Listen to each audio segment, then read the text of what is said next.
Good morning, everyone. Today we'll be discussing the carotid triangle. We'll be discussing this topic under the following headings: introduction, boundaries, contents of carotid triangle, and then we'll move on to discuss the external carotid artery and its branches.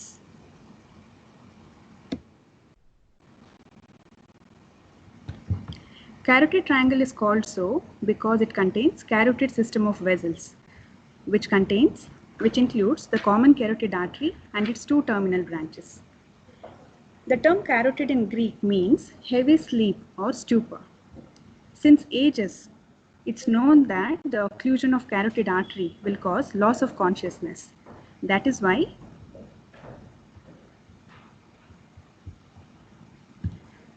the artery is called so.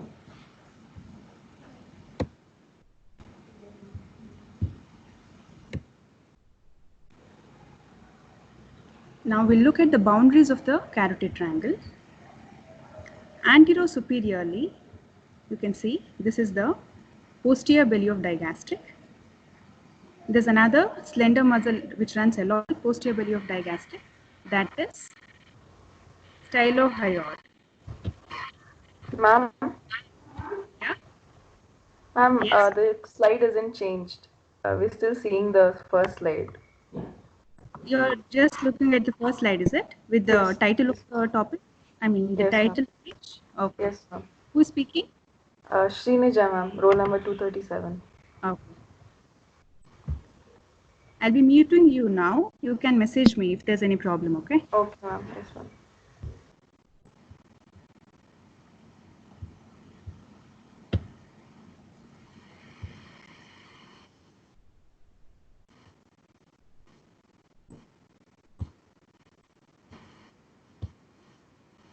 Hope you can see the slide now.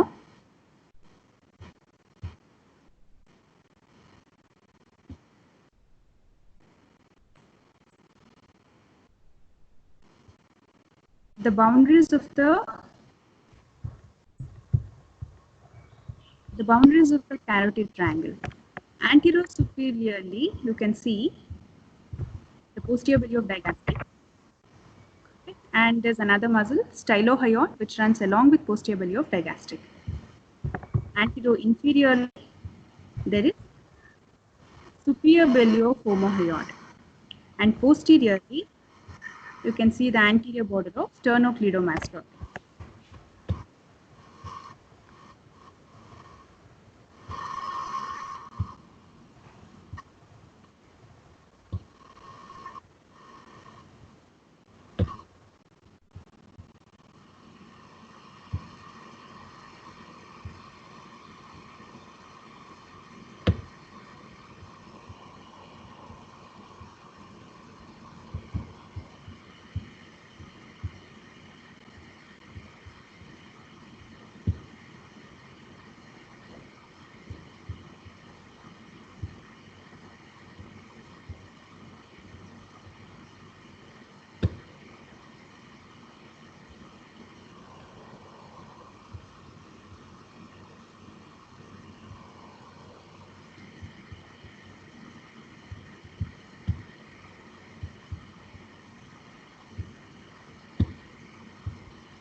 Students la message ಮಾಡ್ತಾರೆ ಈಗ ಕೇಳಿಸ್ತಾ ಇಲ್ಲ ಕಾಣಿಸ್ತಾ ಇಲ್ಲ ಅವತ್ತು mute ಮಾಡಿ Right line media.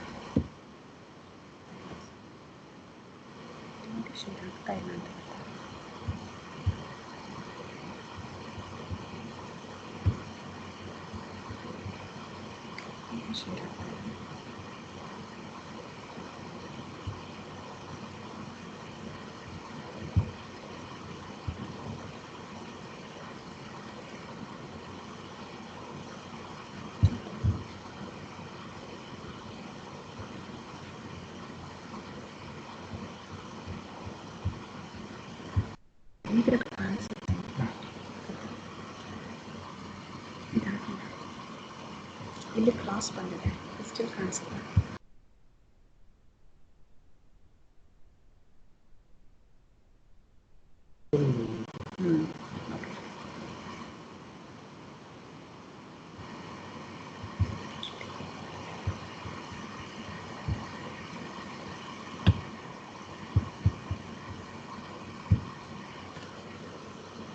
Okay, let's look into the boundaries of the carotid triangle again. I hope all of you can hear me. Anterosuperiorly, this is the posterior belly of digastric along with stylohyoid muscle. And then anteroinferiorly, this is the superior belly of omohyoid. Posteriorly, anterior border of sternocleidomastoid. These are the boundaries of carotid triangle. As you know, carotid triangle is a subdivision of anterior triangle of neck. Okay, the other subdivisions are, this one is the muscular triangle in front of the carotid triangle, and above the hyoid bone you have the digastric triangle and submental triangle. What are the structures forming the roof of the carotid triangle? So the structures in the roof are, there is skin. Underneath the skin you have the superficial fascia containing platysma, which is a subcutaneous muscle. And then there are some nerves running in the superficial fascia in this region. They include a branch of facial nerve that would be cervical branch of facial nerve and transverse cervical nerve.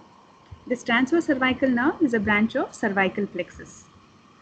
Okay, underneath the superficial fascia there is investing layer of deep cervical fascia. So this investing layer of deep cervical fascia, it forms the roof of carotid triangle. It also forms the roof of posterior triangle of neck also. Okay, coming to the floor of carotid triangle. The floor of the carotid triangle is mainly muscular. These are the four muscles forming the floor. Okay, there is thyrohyoid muscle. This one. The thyrohyoid muscle runs from the oblique line of the thyroid cartilage. It runs upwards towards the hyoid bone.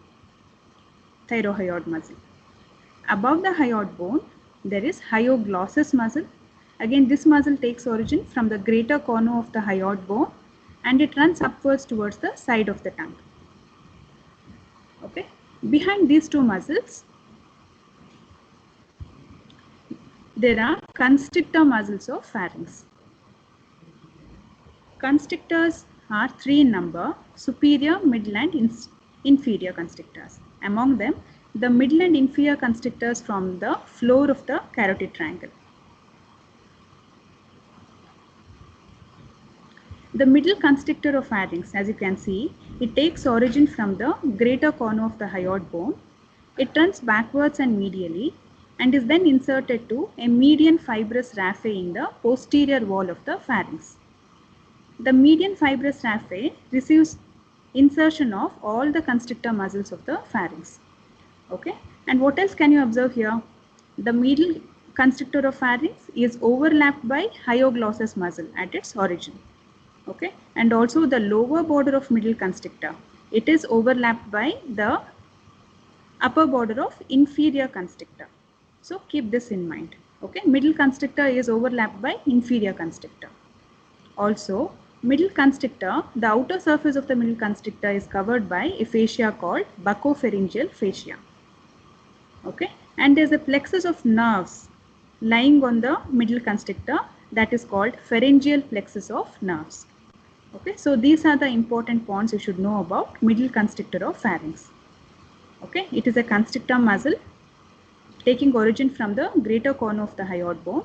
It passes backwards and medially and is inserted to median fibrous raphe in the posterior wall of pharynx. Okay, it is covered by buccopharyngeal fascia. Then the inferior constrictor muscle of pharynx.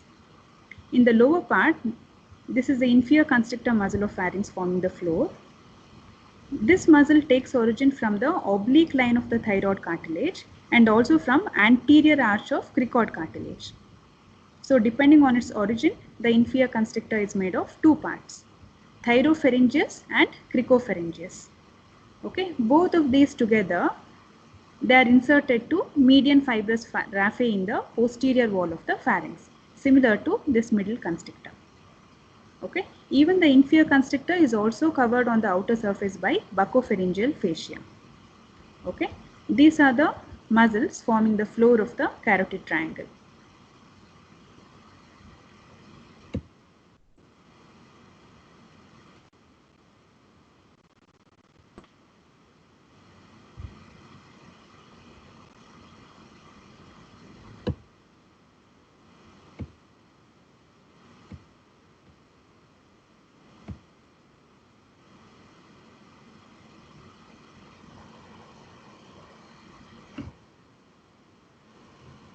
Now, what are the contents of carotid triangle?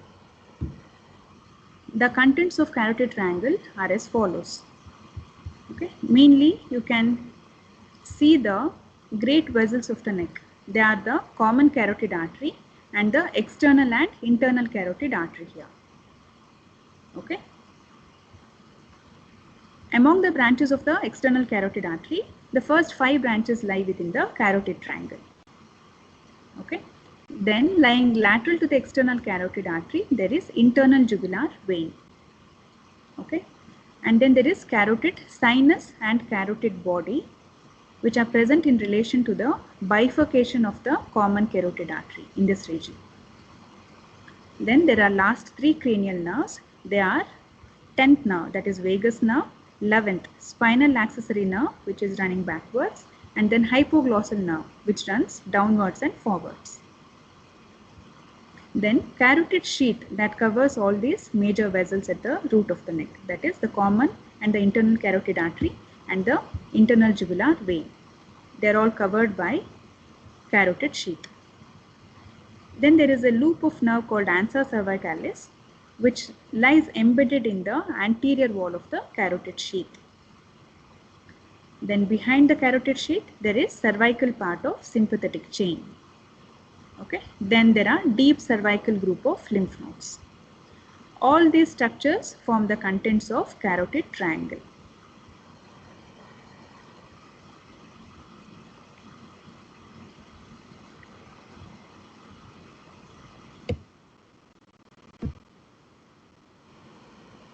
Common carotid artery. Where does it arise from on the right side? It takes origin from the brachiocephalic trunk on the right side. So this is the brachiocephalic trunk. You can observe the common carotid artery on the right side running upwards, the other branch being the right subclavian artery. Okay. On the left side, the common carotid artery takes origin from the arch of aorta. Then what is the extent of common carotid artery? It extends from the sternoclavicular joint to upper border of lamina of thyroid cartilage. Okay. At the upper border of lamina of thyroid cartilage, the common carotid artery bifurcates into external and internal carotid artery. The bifurcation of the common carotid artery lies at the level of disc between C3 and C4. That is 3rd and 4th cervical vertebra.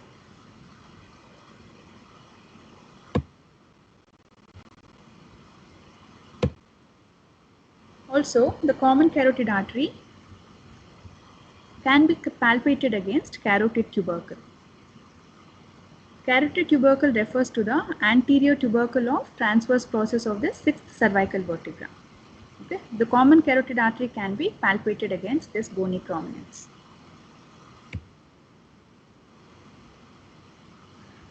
After the bifurcation, the external carotid artery lies anteromedial here in this region whereas the internal carotid artery lies posterolateral. And each of these, they are called so because of their area of distribution. External carotid artery supplies structures outside the cranial cavity, whereas the internal carotid artery enters it.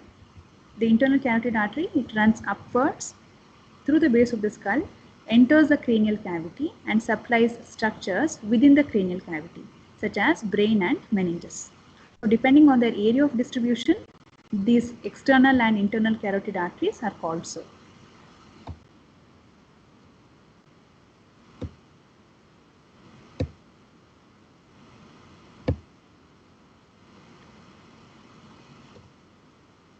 Both these arteries, the external and internal carotid artery, they run upwards side by side deep to posterior belly of digastric.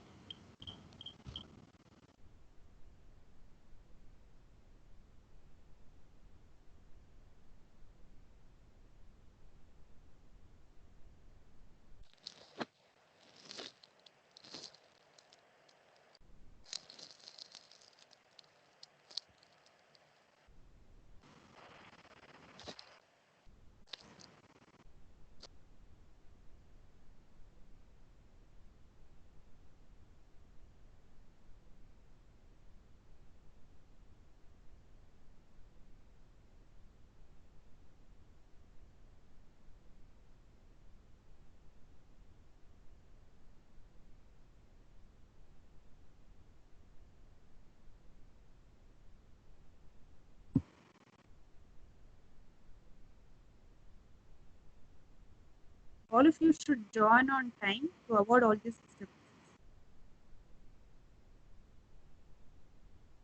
Here you observe the course of the internal carotid artery. Internal carotid artery passes upwards. Okay, then it enters the base of the skull to the lower opening of carotid canal. Okay, then this course, what you're seeing, is through the cavernous sinus. Okay, then it enters the cranial cavity and then supplies the structures. Whereas the external carotid runs upwards. Okay, then it enters the parotid gland situated here to the organ. Within the parotid gland, it divides into two terminal branches. Those two the two terminal branches are superficial temporal artery and maxillary. So the external carotid artery enters the parotid and then divides into terminal branches, whereas the internal carotid artery passes deep to parotid gland and enters the passes through the lower opening of carotid canal.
That was about internal and external carotid artery and their roles.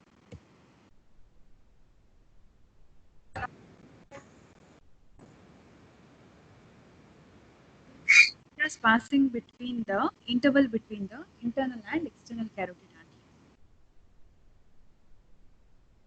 A small portion of the deep part of the parotid gland, styloid process of the temporal bone, and two muscles attached to it, styloglossus and stylopharyngeus muscle. Okay. And the stylopharyngeus muscle is supplied by glossopharyngeal nerve that runs along its lower border and winds around. So this is the glossopharyngeal nerve here. And then pharyngeal branch of vagus. These are the structures passing between the external and internal carotid artery.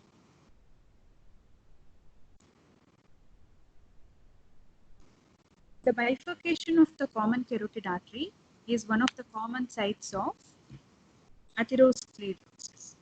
So the atherosclerosis of the common carotid artery increases the risk of strokes and transient ischemic attacks due to thromboembolism.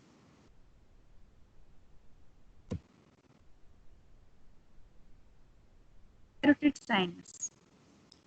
Carotid sinus is a fusiform dilatation that you can observe at the bifurcation of the common carotid artery and at the beginning of the internal carotid artery.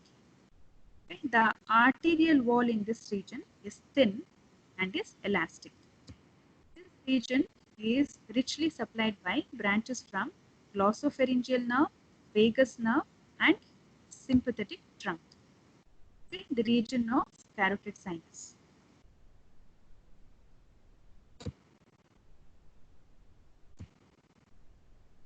What is the importance of carotid sinus? This region acts as a baroreceptor which is sensitive to pressure changes within the artery. The stimulation of this sinus produces a reflex fall in the blood pressure and also slows the heart. In persons with hypersensitive carotid sinus, even rotation of the head also may cause attacks of syncope and slowing of the heart, in which case it is called carotid sinus syndrome.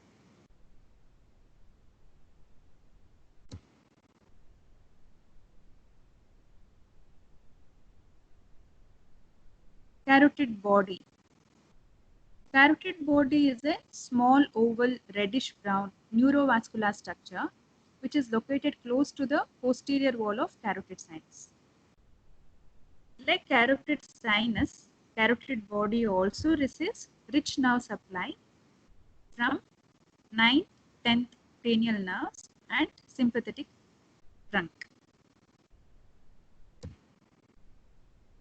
Carotid body acts as a chemoreceptor. It is sensitive to changes in the oxygen tension within the artery. Reduced oxygen content, it causes reflex rise in the blood pressure and heart rate. It also causes changes in the depth and rate of respiration.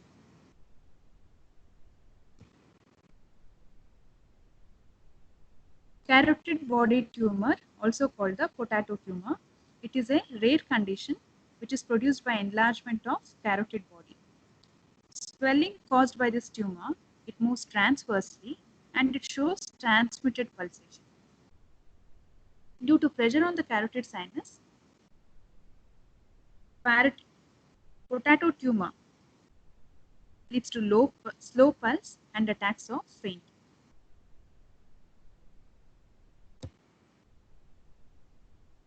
Carotid sheath. Carotid sheath is a tubular condensation of deep cervical fascia. It extends from the base of the skull to the arch of aorta. Near the arch of aorta, the carotid sheath blends with the adventitia of the arch of aorta.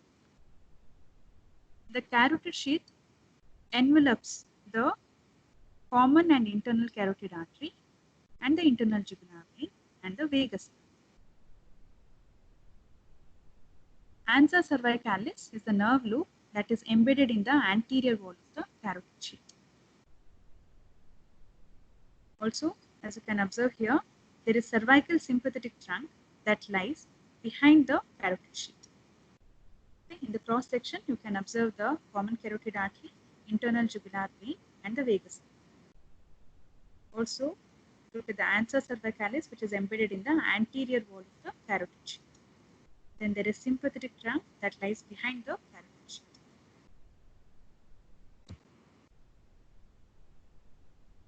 Ansa cervicalis. It is a nerve loop located in the carotid triangle. It is derived from the ventral primary rami of C1, C2, and C3 spine. That is first, second, third cervical spinal nerves. Ansa cervicalis supplies all the infrahyoid muscles except thyrohyoid. The infrahyoid muscles include sternohyoid, sternothyroid, thyrohyoid, and omohyoid, isn't it? Among all these muscles, except for thyrohyoid, the rest of the muscles are supplied by ansa cervicalis. How is this nerve loop formed?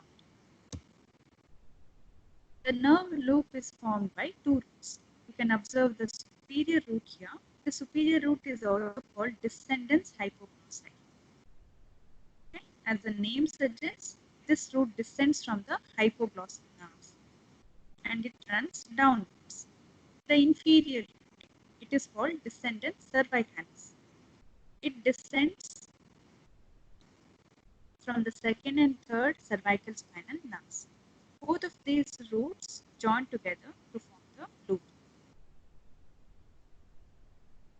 So, this nerve loop supplies sternohyoid, sternothyroid, and inferior veliofomoid, whereas the superior supplies superior veliofomoid. So, which is a muscle left? Thyrohyoid muscle. This thyrohyoid muscle is supplied by nerve to thyrohyoid, which is again a branch from hypoglossal nerve. But remember, the superior root of ansa cervicalis and the nerve to thyrohyoid, both of them they have C1 nerve fibers that have joined the hypoglossal nerve. So, though they are branches of hypoglossal nerve, they are made of C1 fibers, that is the first cervical spinal nerve fibers. The superior root runs down in front of the common carotid artery, whereas the inferior root runs down in front of the internal jugular vein in the anterior lobe of the carotid sheath. So, if you want to look for superior root of ansa cervicalis, look in front of common carotid artery. Look within the carotid sheath in front of common carotid artery. Okay? And the inferior root lies within the carotid sheath in front of internal jugular vein. Okay? You can trace the nerve.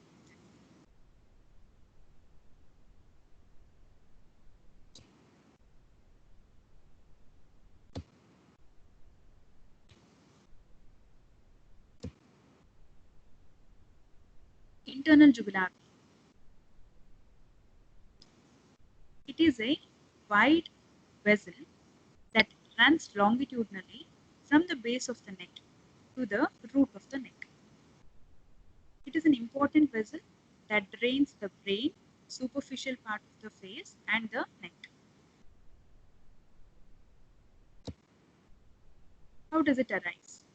Here you observe this is a sigmoid sinus, the S-shaped sinus, the sigmoid sinus. Sigmoid sinus here is passing through. You can see a foramen here. What do you think this foramen is? This is jugular foramen. Okay. So beyond the jugular foramen, the sigmoid sinus continues as internal jugular. So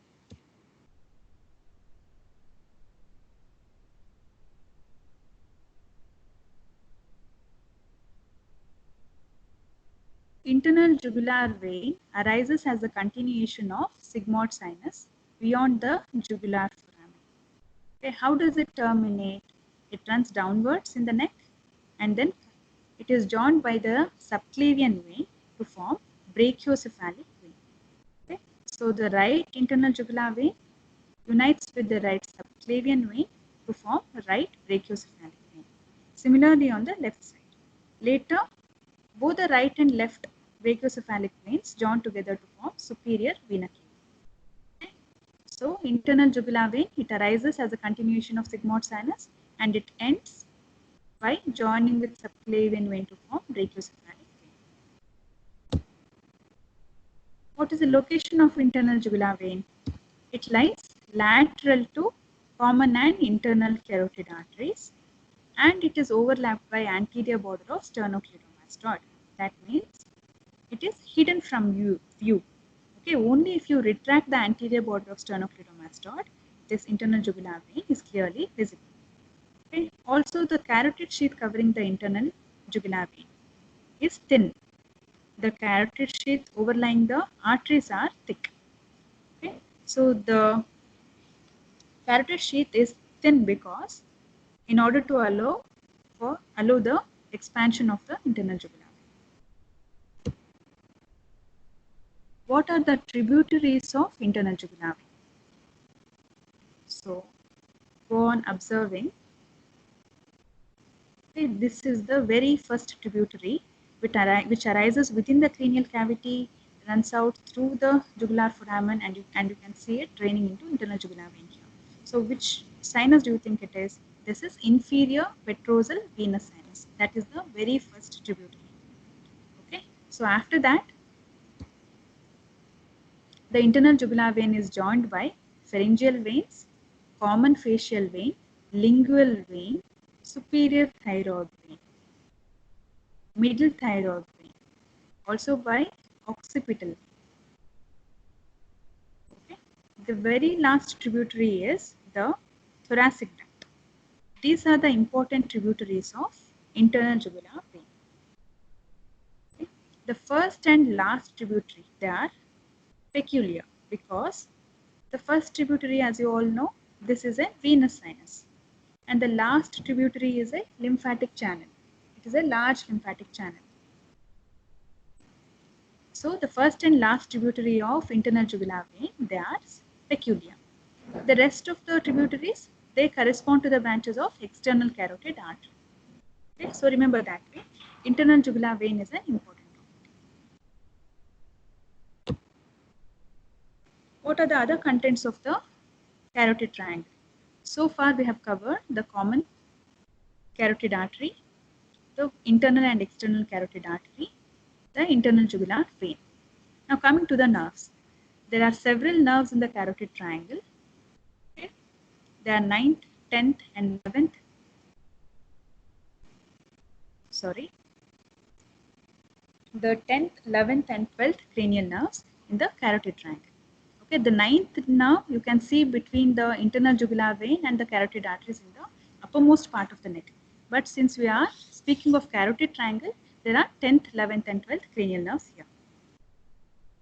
Okay. Let's start with the spinal part of accessory nerve, which is the 11th cranial nerve.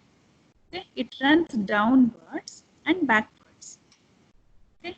It runs downwards and backwards and then passes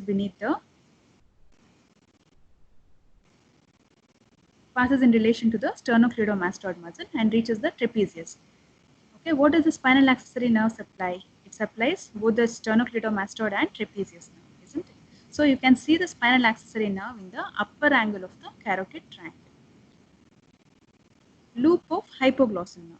Which one do you think is the loop of hypoglossal nerve? There are so many nerves here, but pay attention to the loop which is crossing both the external and internal carotid artery superficially. See, this nerve crosses both the external and internal carotid artery superficially. It runs downwards and forwards. Okay.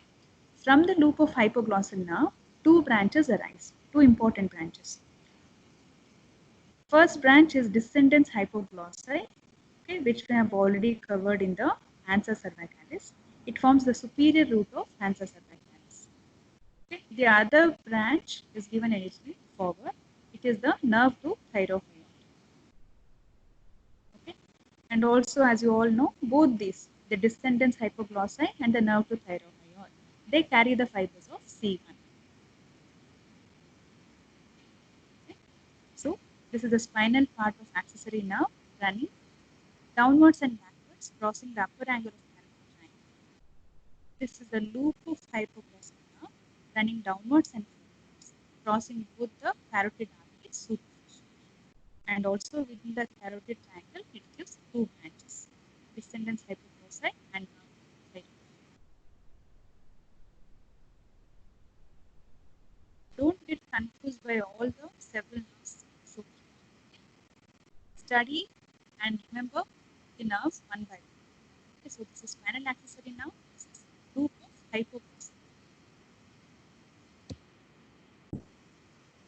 The next important nerve is the 10th cranial nerve, which is vagus. Vagus nerve, as you can see, it runs between the internal jugular vein and the carotid arteries. It lies in the posterior part of the carotid sheath and it runs downwards. Okay. Vagus nerve, the area of distribution of vagus nerve is very extensive. Okay, so it gives several branches in the neck, it gives several branches in the back and the arms. So the branches in the neck are as follows. This is the pharyngeal branch of vagus. See, okay. Pharyngeal branch of vagus. So it passes in between the external and internal carotid artery. Okay, pharyngeal branch. Below that, you can see a very important branch, that is superior laryngeal branch. Superior laryngeal branch. This branch passes behind the external and in order to raise it behind the carotid. This branch, superior laryngeal branch, runs downwards and then divides internal laryngeal nerve and external laryngeal. Internal laryngeal nerves sense external laryngeal nerve speaking. Internal laryngeal nerve speaking. External laryngeal. Apart from the pharyngeal branches and the superior laryngeal, vagus nerve also provides branches to the carotid sinus and superior and cervical and right efferent. These are the branches.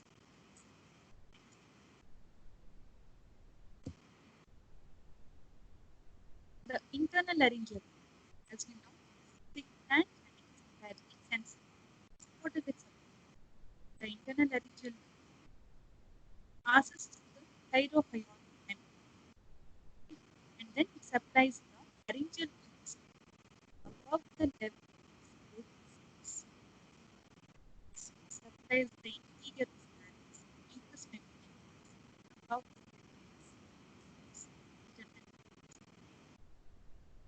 the external larynx supplies this entirely with thyroid and it also gives small inferior internal and external laryngeal nerves and axis of Krishna superior laryngeal veins.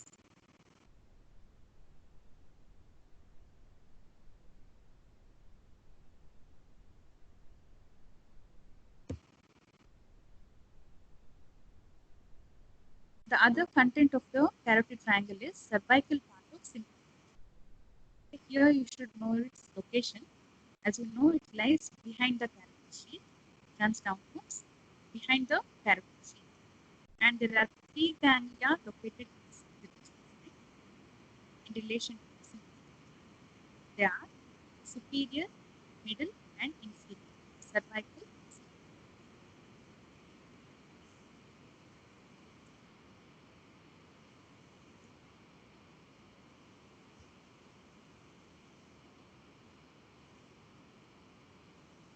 The other important contents of this region are deep cervical lymph nodes. The deep cervical lymph nodes are present along the internal jugular vein. Along the internal jugular vein. So observe the location of superior biliophenomenon and posterior biliophenomenon.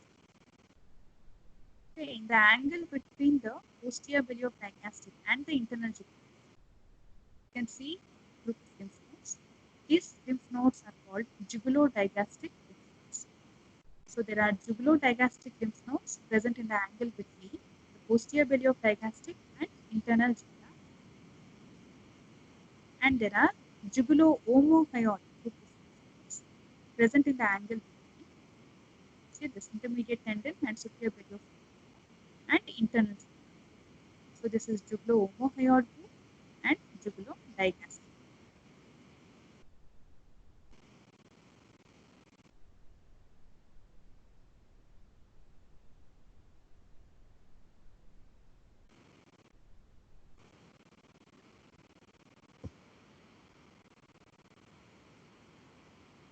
Also, the apex of the parotid gland projects into the upper part of the parotid gland. So these are the contents of the parotid.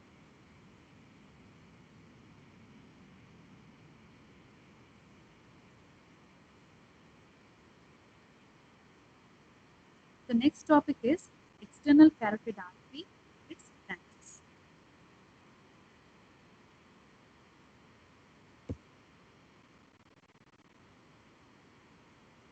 What is the origin of external carotid? And at what level does it arise? External carotid artery arises from the common carotid artery at the level of upper border of lamina thyroid. So here onwards, from this point onwards, in order to identify the different branches of the external carotid, you have to make note of some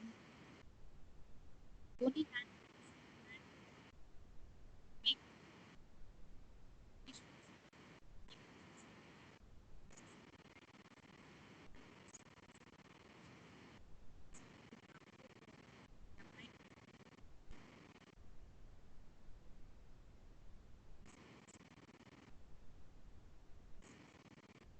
Then steer is considered as the muscles.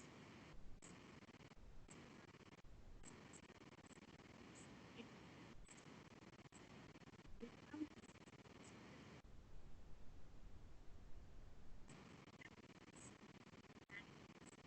easily identified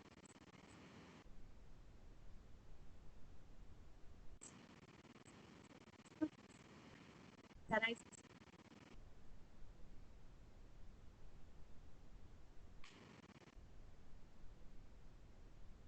Where does it extend still, extend still behind external.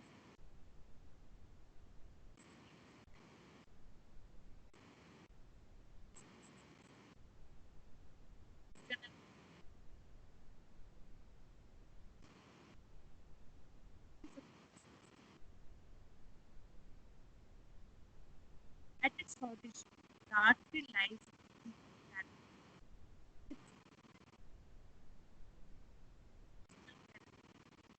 It lies anteropated into the internal carotid and external carotid. Then within the carotid side,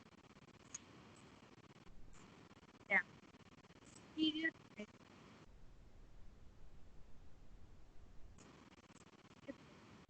then there is lingual artery, facial artery, then ascending septal artery, and occipital. These are the five branches of the carotid.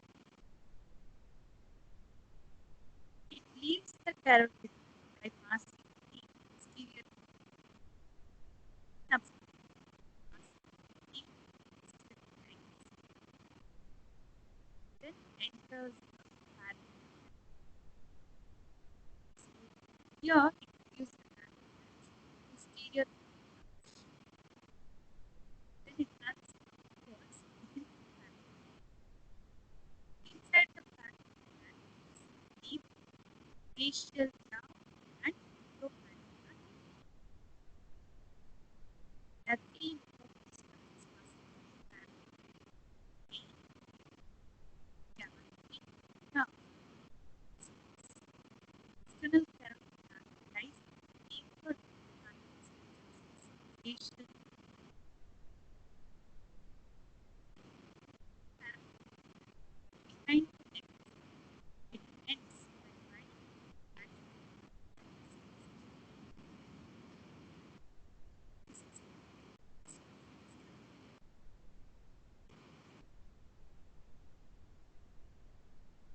arises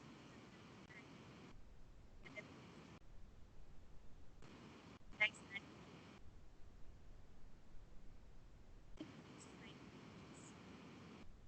It is the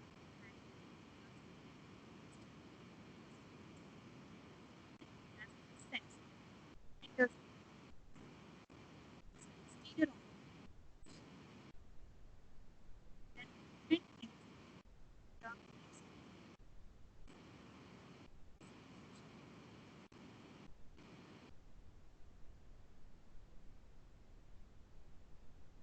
so totally there are 8 branches.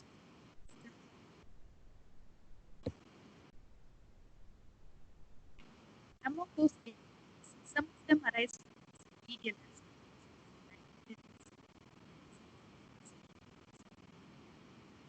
from the medial aspect.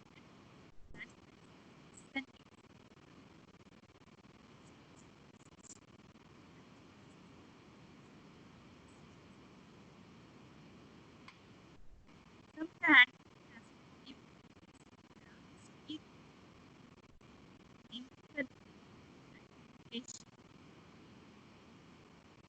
from posterior aspect, posterior,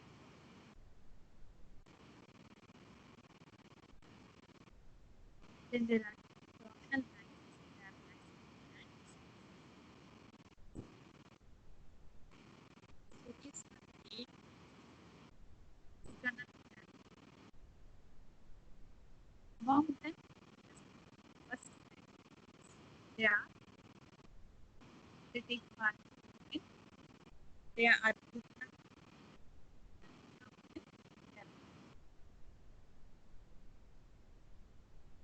then what are the relations external the superficial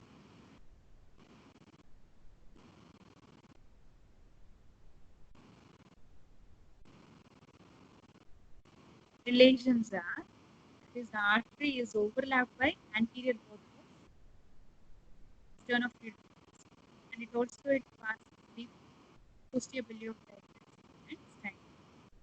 And in order to visualize all the branches of the remember one mile may have